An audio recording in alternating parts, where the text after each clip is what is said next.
Hi, everybody. Welcome back for another LEAD workshop. My name is Tirza Watson. I'm the Director of Student Life at CU Denver. Today, I have Jacob Henry, our Coordinator for Student Organizations, as our presenter today, talking about delegation, an important topic of leadership. So, Jacob, I'll turn it over to you. Sounds great. Thank you, Tirza.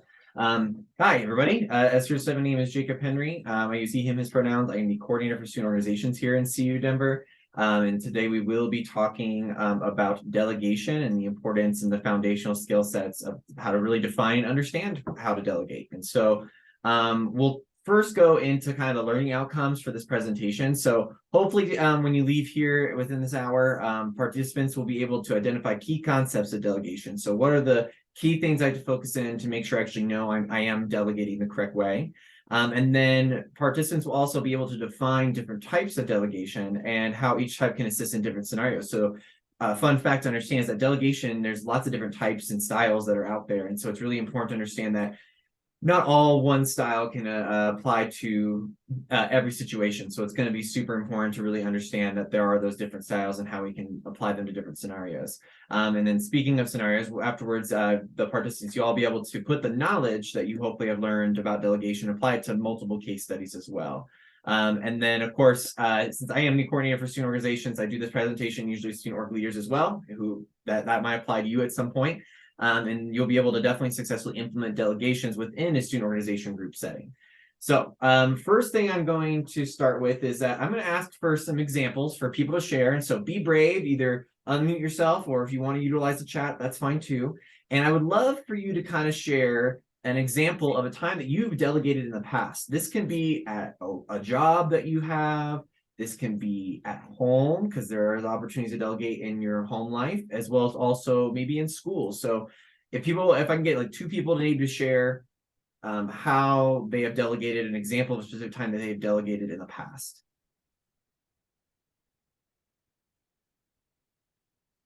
I'll go ahead and start. Yeah, go ahead. At work right now, I'm considered a little bit more of a leadership position. So I'm in charge of training my other colleagues and making sure they're on board with what we're doing. I'm a technician at the Apple store. And lately, I have been trying to delegate the tasks of ordering and maintaining supplies to my other peers and those below me as well, so that they're able to know how to do it and also have the materials they need, especially weeks like this where I took the week off from work for school purposes. So just kind of trying to delegate those tasks and make sure everybody's on board and can do them. That's great. That's a great example. Thank you, Sharon. One more person to share an example of a time that they've delegated in the past.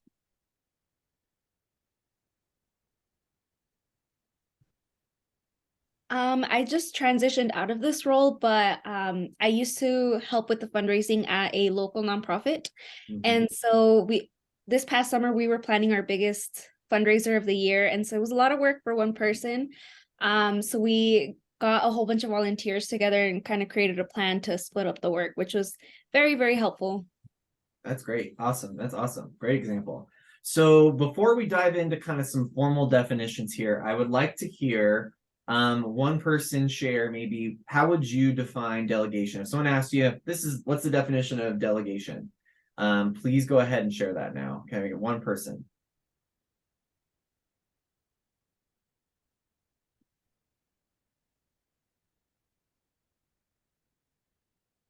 Be brave. There's no wrong answers.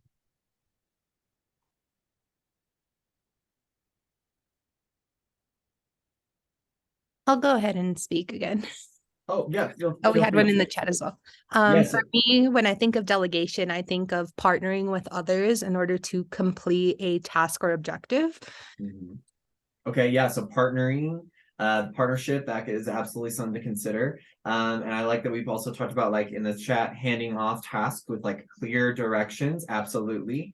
Those are really good definitions when it comes to what is delegation. So what I want to define it from kind of like the dictionary-esque definition is that it's really the act of empowering to act for another. And so what's really important about that is that that big action piece about it's empowering. So we're trying to really empower someone. Sometimes delegation in certain settings, maybe in work and a job that you don't enjoy as much, and you're like, oh, this job is so tedious. And there's that they're like, oh, hey, a lot of times, sometimes people in business might think, okay, if I'm delegating something to somebody, it's something I don't want to do. And that person didn't want to do, and so they're trying to delegate to me. And that's not always the case. A lot of times when people talk about it in literature and in theory about delegation, it's about empowering somebody. So giving them the opportunity to act in response to a need or in response to helping somebody out. And that can be really important. And it really is one of the core concepts of management leadership. Super important when it comes to that. Management leadership is something that is very theoretical, and we're going to talk about some of the theories around the elements of delegation here in a second. But also, I want to make sure to preference that you're going to hear some terminology there, things like positions like subordinate. And I know sometimes people see subordinate and think, oh, it's like negative connotation. But in this concept of delegation, it's really about understanding it's somebody who maybe doesn't have the same responsibilities as another person. So sometimes in leadership roles, you might have different responsibilities other than other people on your team or that you work with, or in a class project. Sometimes in school, you might be assigned the group leader, and your job is really to manage everybody in that aspect. And so you might have different responsibilities compared to other people. And so this is really important for that process to understand that, like, I understand sometimes people think it as a negative term, but in this concept, it really isn't going to be that way. So I just want to preface that. I appreciate the folks that shared earlier. So what I want to talk about next, though, are the 3 elements of delegation. So there are 3 separate elements that we're going to tackle about, okay, how do I know that I'm delegating properly?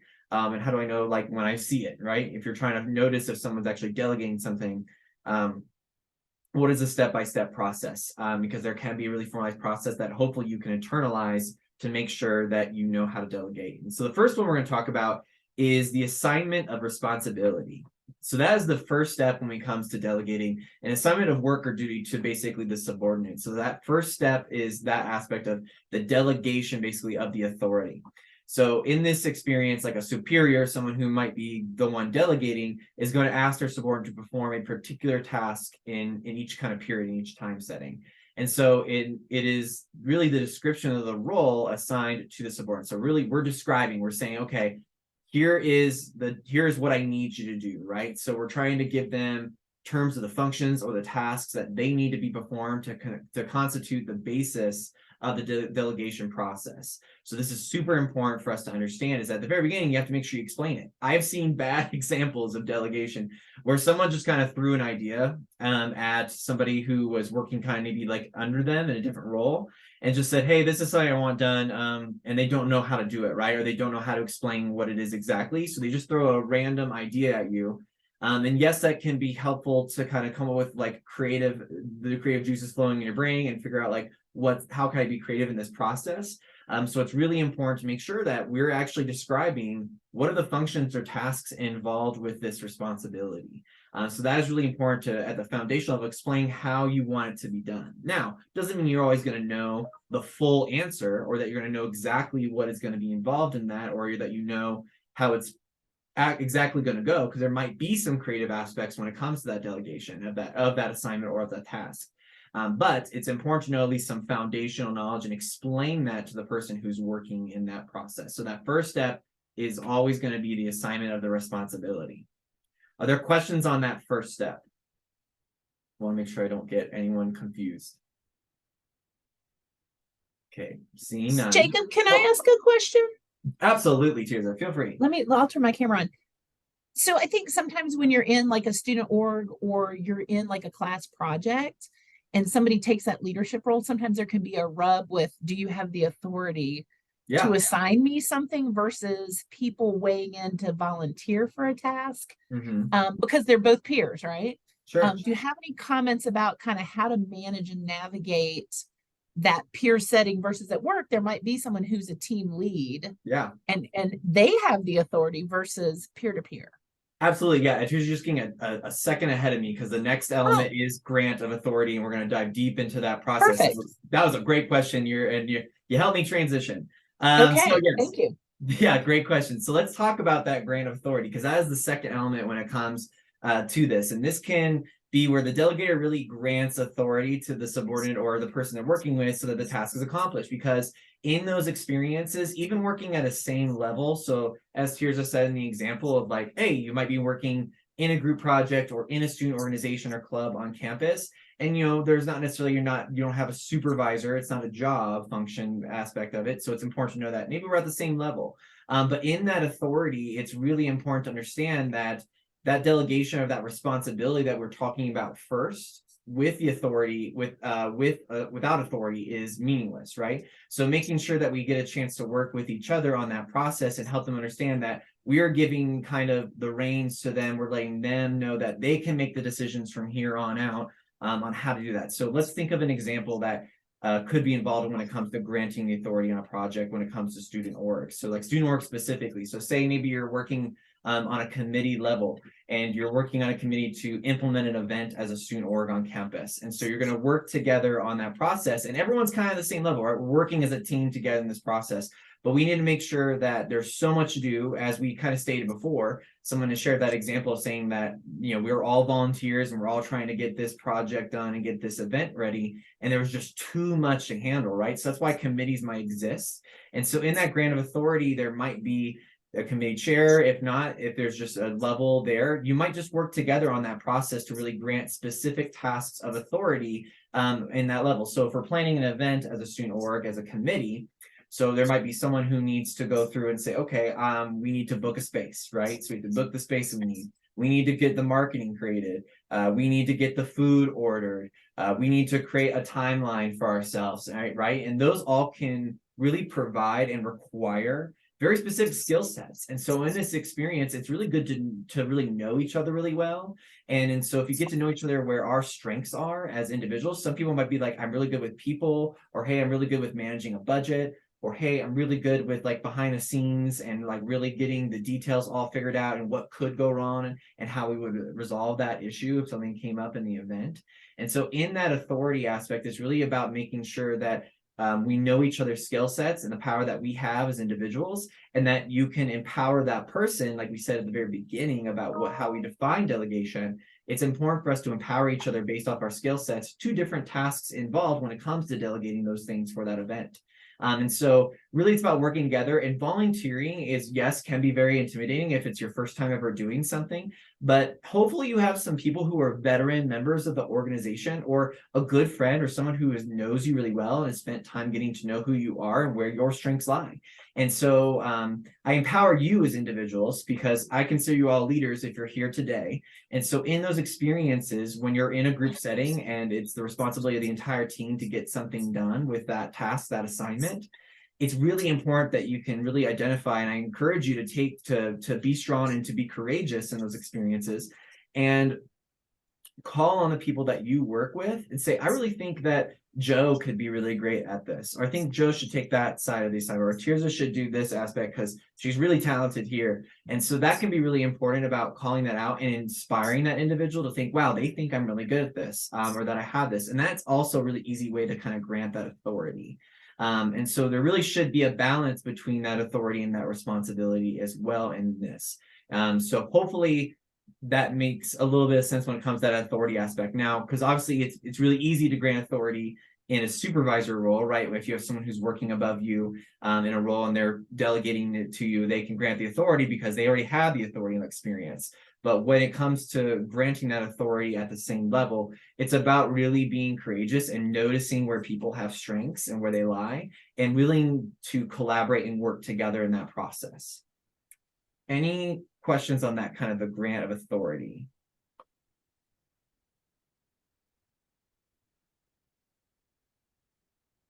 Excellent. Okay, hopefully that all works for everybody. So the last element I want to talk about is the creation of accountability. And so you might be thinking, okay, well, like in a business role or in a supervisor role, like they would hold me accountable in those aspects. And it is what it is it's the obligation of subordinate to perform the duties assigned to them. So it's saying, okay, I believe in you, I'm giving you the authority to do this, and we're still going to hold you accountable. Because in any kind of setting, this could be in an org setting, this could be in a class project setting, this can be in a work setting, of course, where you might think, okay, yes, I have the authority to accomplish this assignment that I was given responsibility for, or this task, but it's really important to understand that you have to delegate. The delegation really creates an obligation for you to accomplish the task assigned to them by that person who gave it to you. And so it's really obvious, obviously, when you have a superior, because they're still being held accountable for your work. Tirza Watts is my director. And so anything that I'm doing as the coordinator is still going to impact her in her role as a superior for me. So it's really important to understand and make sure that I have accountability for myself, but also that somebody who's in a leadership role might have to provide that accountability. So it's important for you to kind of consider in this is that if you're in a leadership role and you're in charge, we heard an example of this at work where I was in charge of delegating these tasks to the people who work with me. It's really important to understand that you need to also hold yourself accountable to them and figure out how are you going to measure that accountability. And we'll talk about that here in a second too, as an example. So it's really important because the authority in this experience is really transferred so that a particular work is completed as desired. So when we talked about at the very beginning about really explaining the steps involved on how to basically accomplish the assignment or task at the beginning, in those aspects, you figured out what you should also input ways to hold them accountable, either to themselves as the person who's working on the task, or how you're going to hold them accountable as well. And so it's really important in this process that there's a natural flow that we follow. So if it's like, hey, if it's check-in points, sometimes it's maybe a larger project, a larger assignment or task, and it's going to take more time to get done than just a quick fix. And so in those experiences, we have to really create the accountability flow. So maybe it's like, hey, I'll check in with you once a week, or hey, I'm going to send you an email and just say like, how are things going? And that can be really helpful for anyone who's working on that delegation, because it's giving them a chance to check in also with themselves and where they are at currently in that assignment and how they're getting it done. But it also gives you an opportunity to input any other tasks or roles or important pieces to that task. So maybe they have gone to a level where they get a little stuck, right? They find a part where it's too complicated, or I've hit a roadblock and I'm trying to get this done and I don't know what to do from here. So when they do that check-in for you and they say, hey, how are things going? And you can explain, hey, well, I hit a roadblock. And so in that experience, if you're the person who's helping them hold them accountable, that's a way for you to possibly go back into that first element of that assignment of responsibility, where maybe a new detail is available, and maybe in their mindset, they're not fully comprehending or understanding how they can actually be able to accomplish it or get that past that wall. And then you might have the idea of like, well, have you tried this? And that is really giving you an opportunity to collaborate with that person, but it's still giving them the responsibility. So it's giving them that responsibility of the assignment, because now they're going to implement your idea in that aspect. Because there's lots of times, like I said at the very beginning, you won't always necessarily have every step involved, because it might be a new process or a new event that you've never been able to do before. But when it comes to that creation of that accountability, it's going to be really important for everyone to be involved in that process. I do this, I'll say, like with the people I supervise, is that I set up expectations on a regular basis every semester with the students I work with. And it's not only expectations that I have for them, but it's expectations that they have for me as the person who's their supervisor. And so in that experience, I've created opportunities for them, not only for me to hold them accountable, because I'm the supervisor, so it feels kind of natural in that leadership role, but also they have an opportunity to hold me accountable in that aspect too. So they're able to reach out to me and touch base with me about how I can improve my work or my supervision as someone who's the leader of the group. So as the leader of the student employees in my office, that in that experience, it's important for them to help me be better at supervising them in my work and the discipline that I have in my role. So like I said, that creation of that accountability, it seems like it's a natural step, right? But it's important to make sure that if you can specifically spell out how you're going to actually hold someone accountable when you're delegating a task to them, that can help them make sure that they're keeping on track and they're following your deadlines. Any questions on creation of the accountability?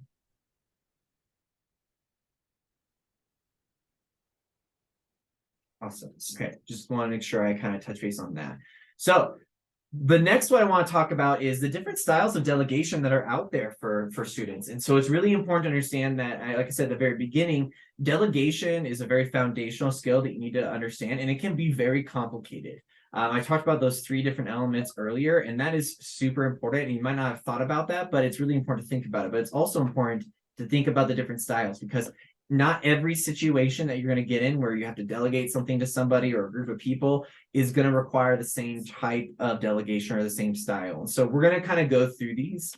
And then I will ask you, if you don't mind sharing, where you think that your skills kind of naturally fall, or which one seems more commonly used for you as an individual if you've ever delegated something before, because we all have it sometime in our lives. And so it's really important to make sure that where do you feel most comfortable at in that delegation. So kind of pay attention to those definitions when I'm talking about these different types, because there are 4 that we will discuss. So the first style of delegation is general or specific. And so general or specific is typically when the person who has the authority is given to perform general, like managerial functions like planning or organizing or directing. And so the person who is working with that individual that they've given to, you're the authority giving that actual aspects of it to the person who's going to be doing the delegate that you're delegating to. They're going to perform these functions and they're going to enjoy the authority required to carry out these responsibilities. So it's really going to be at a foundational level. This is the most basic one we have, where we might just have a conversation with someone, right? So we might give specific authority for them to kind of undertake those departmental duties. So they're going to go ahead and you're going to assign the task. You're going to give them a time that they need to get it done. And then they're going to get that accomplished. And so this can be very general, right? Because it's very foundational. We're just using those foundational elements in this type of delegation. But it's very specific too, because it could be like, hey, I need someone to contact this person for the vendor for our event. Or, hey, I need someone to create the marketing flyer for our event. And so those are things that are very specific, and they can be spelled out using the very foundational elements that we talked about with delegation. And so it's really easy and simplified and very simple in this aspect when it comes to that general or specific delegation. So very small things like planning, organizing, directing people.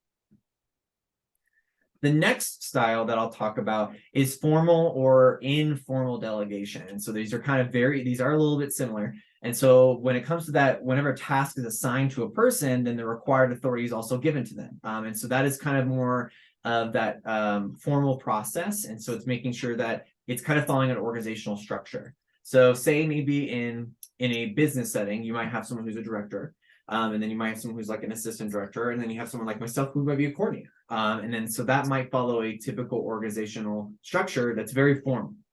So that's a formal delegation that my director might ask for this something to be accomplished to the assistant director, and the assistant director might ask me as a coordinator to work on a specific aspect of that. And so it's really kind of that formalized aspect when it comes to the organizational structure. So it follows a very linear structure. But there's also going to be kind of that informal delegation. And this kind of happens not because they have been assigned to it, like an individual has been assigned to it, but it might be just necessary to do normal work. There are things that I do on a normal basis that aren't always necessarily like it was stated to me, it was asked of me to accomplish. This can be something as simple as like emailing students back, right? That can be super important for that process. Or it can be when it comes to a student organization setting, it might be, hey, you know what? Someone needs to set up the room for our meeting. Well, no one asked you to do that. And there wasn't a person who's in charge of setting up the room for the meeting necessarily based off responsibilities. But it's more of an informal delegation, right? It might be something that you necessarily weren't assigned to, but it might be something that is just, it's normal work and it still needs to get accomplished. So, hey, someone has to set up the room for our meeting because right now it's a mess. So that can be really informal in that process. But like I said, these typically still follow sometimes a normal structure of any type of organization, of a club, of a business. It's always, or some type of office. It's always going to make sure that we follow either the organizational structure or it just needs to get done. So that's going to be something like you've had that probably before in your life where they're like, hey, just needed to be done. And you might have taken something on in a job or in a student org where you're just like, hey, I'm just going to do it because it needs to be done at that point. The next one, which is going to be very common at definitely a more student org level, is that lateral delegation. And so lateral delegation is when a person is usually delegated that authority to accomplish tasks that they may need the assistance of several people, right? So it's a team effort, right? We're collaborating and we're working together in that process. And it may take time to formally get assistance from those people, or it could be an indirect contact, right? So it could be something where it's like, hey, we're short on time, we need help. And you might just pull someone in, like, so you're setting up for an event for your group, and you're have the people who are assigned to different tasks to set it up. Someone's putting up the banner, someone's putting out the table decorations, someone's setting up the check-in table. And then in this kind of lateral delegation, you're just pulling someone in that doesn't necessarily fall under their authority, but it usually is something that you're just going to delegate a task to them. Say, hey, someone forgot to go set up the catering table. Can someone do that? And it might just be in that process of lateral to somebody else, not necessarily because there's a organizational structure that we have, like with the formal delegation. So it's very lateral. So this may be, like I said, indirect contact, the people, and you're going to get the help for them by taking up the work by cutting short time of formal delegation. So we're not being formal. We don't have a follow organizational structure. We're short on time. We just need some help. So this is something where it can be just like, hey, I need assistance. And it's, like I said, very collaborative and very teamwork-esque type of delegation. The last one I'm going to talk about, and this one's a little niche, a little bit specific, and so it's reserved authority and delegated authority. So what it is typically is a delegator may not like to delegate every authority to that subordinate, right? And so in this experience, you might reserve specific authority over an assignment or a project that you're working on for you, right? For you as the person. So you might have to reserve some of that authority, or it might be something that needs prior approval, right? I might be working on in my office like a very specific project that is larger in scope and might require more people to have eyes on it. So then Tirza, my director, she might say, okay, well, I need to make sure I look at that because it's a huge project and it has some wide scope. Instead of and you might have to reserve specific types of authority, or they might delegate that authority to somebody else. If they delegate the task to me, but they might want someone else to check in on the process and have that authority, as well as also that opportunity for them to make sure that they're holding me accountable. So that reserved authority is really big important because it's not providing the full, like I said, responsibility and authority to that person. They might be working on a little aspect of the project, not the entire thing, or they might need multiple levels of approval or multiple levels of experience. You might say like those bigger projects, those bigger events that you're working on, where different people will have different aspects of planning the event, like a committee. But you might have a committee head or committee chair or an event coordinator in your student organization, and they, in the end, have to reserve some of that authority because they still have to sign off on everything and make sure that it is going well. And that kind of comes back to our last element that we talked about when it comes to delegation with that responsibility, right? So we're still responsible in the leadership role. So I still need to touch base on it because if it doesn't go well or things don't go well or I don't see it beforehand, then it's going to come back to me. And so I need to make sure because I still have some of that authority and that responsibility to have for this type of delegation. All right, any questions about the 4 different types of styles of delegation? So I can go back just real quick. So there's general or specific, which is usually like I'm just given a specific task. And so you might have experience with that where you're like, hey, can you do this? Can you email this person back? That can be super simple where it's just given to them specifically. There's formal or informal delegation. So there's that process of it's following an organizational structure. Like, so I always go to my supervisor always comes to me, or I go to the next person who in the organizational chart would be handling that process, and I delegate it to them specifically. Or it might be, like I said, we're short on time. So there's that informal one where I might be comfortable just asking someone to do something really quick because it has to be done as soon as possible. And then there's lateral delegation, like I said, with that short time aspect. So we're short on time. It's not super formal, or informal. So we're going to go ahead and we're just going to give it to someone who's working with us. And then the last one we talked about, which is that reserved authority where, hey, I might need to hold on certain aspects of this assignment or this project, and I have to kind of give the final say on things before we go ahead and we finalize the assignment.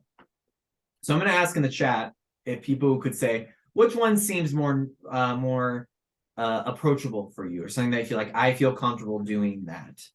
So we've got general. You could say general delegation. You could say formal. You could say lateral, or you could say reserved. Okay, someone said general. Thinking actually general delegation. Super important. Like to hear everyone else kind of say. Someone's like, I'm a little bit more formal in their process. I get that. Do this again. I like to go through the slides once again, just to make sure you can see what I'm saying. Love to hear from the other 2 folks that we have on here, or 2 or 3. Lateral. Okay, so I feel maybe working on a team setting and giving delegation. I appreciate that.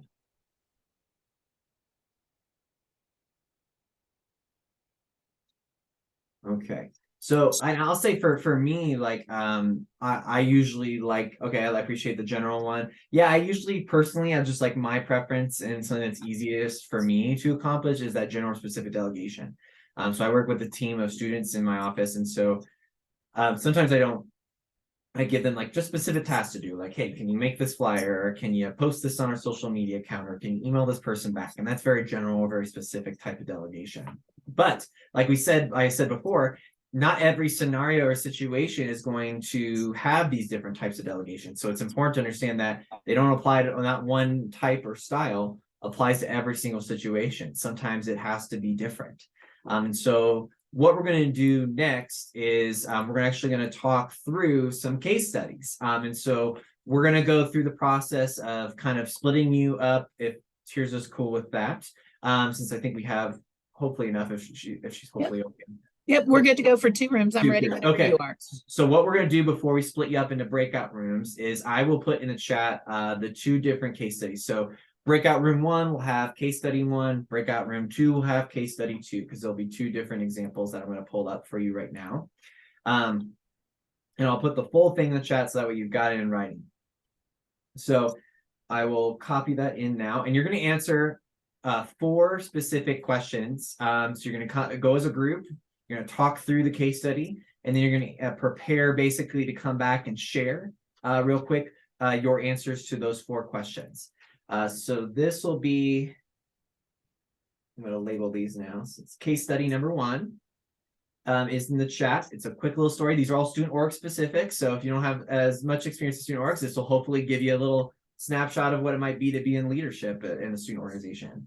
So that's the first one around the Cat Club, which I wish existed, is going to be case study number 1. And then the second one is case study number 2, which is about our Storm Watchers Club. And so I'm going to copy these questions in the chat as well real quick for everybody. So what you're going to do is I'm going to have somebody come back and describe to us kind of in summary, what is the situation going on in this scenario. And then you're going to answer what type of delegation you would utilize, right? So are we going to go with like the general specific? Are we going to go with like a lateral? Are we going to go with like the granted authority or reserved authority where we hold back certain aspects of our of the given responsibility? Or are we going to go like more of a formal structure? So you'll basically come back and say which one you would utilize based off this scenario. Then you're going to say what stage of delegation would be the most difficult to implement. So I want you to think about those 3 elements then. Okay, so is it going to be more difficult to explain the responsibilities or what needs to go into it?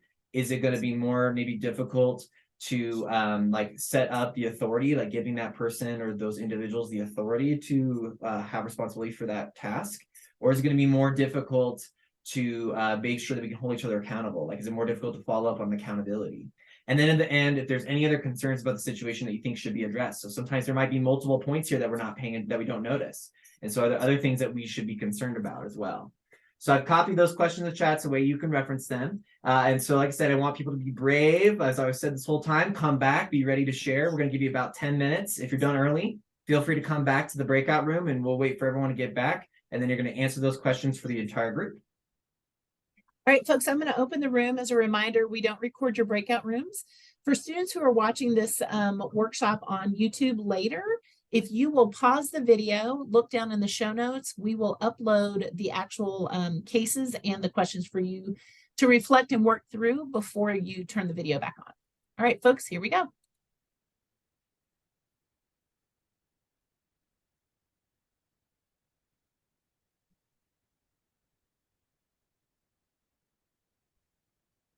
All right, folks, welcome back to our workshop. Jacob, I'll let you take over. Absolutely. Thank you, Tuesday. So hopefully you had a chance to look at the case study that you were assigned to and get an opportunity to kind of talk through the situation. So I'm going to call on you, at least one person, maybe 2 or the 3, if you're willing to each kind of answer a question, that's great. But at least one person to kind of share and dive through the case study. So we're going to start with obviously group 1, which was the Cat Club. So if the folks from the Cat Club delegation case study, if you don't mind going through the questions. So first, can you describe what's going on in this scenario?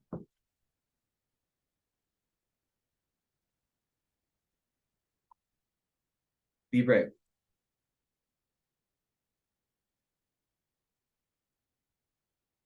Hi guys, so I was a part of the cat club, so is Maxie. Maxie's mic is not working, however, so Oh, okay. if they're gonna contribute, it's gonna be through chat. Okay. But our situation was that we had this cat club. Recently, our treasurer had left, and there seemed to be a lot of tension in terms of this treasurer and them not keeping up their weight being a part of the club. And they did step down and leave the organization. The other executive members thought this was a good step for them to leave. And now we're having a fundraiser in order to, I guess, speak out more about the cat club and gather some resources. And we are supposed to delegate those tasks out and make sure the tables are taken care of and all of that. So the approach that Maxie and I thought would be the most beneficial would be from the lack of group effort that was happening before this team member left. Mhm. As the president of our club, we decided to use the, oh my gosh, I'm drawing a blank, not the general technique, but the Formal? Maxie, Word. was it formal? You can Lateral. Lateral, perfect. Sorry. So we decided to take the lateral technique in order to help divvy out these tasks. As the president, we felt it might be easier for those tasks to come from us rather than, let's say, another executive or somebody else within the organization. Great. We started discussing the other questions, but I'll be honest, we didn't get too deep into them. Totally fine.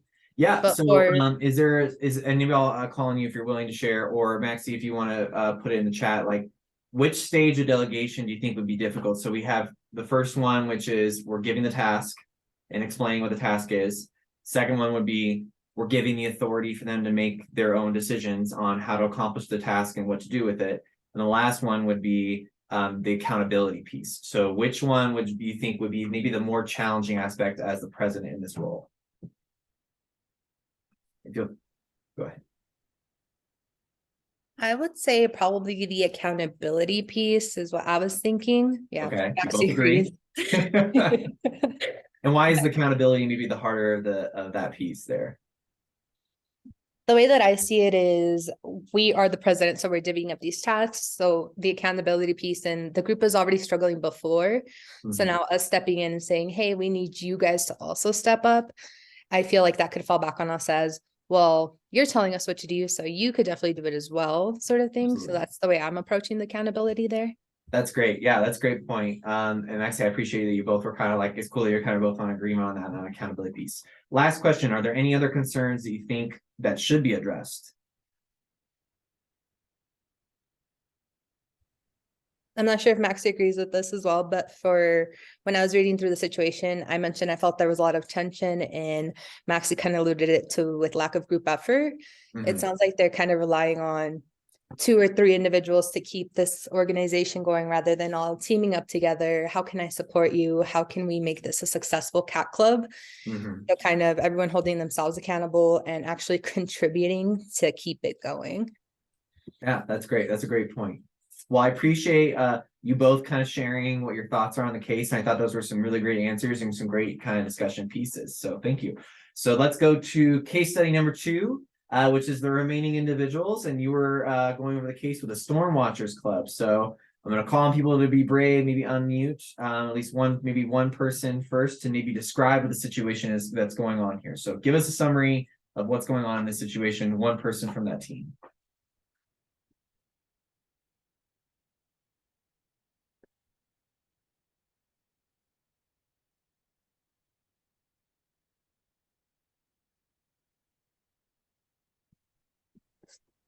The chat disappeared where it had the exact scenario, so I forgot what it was called.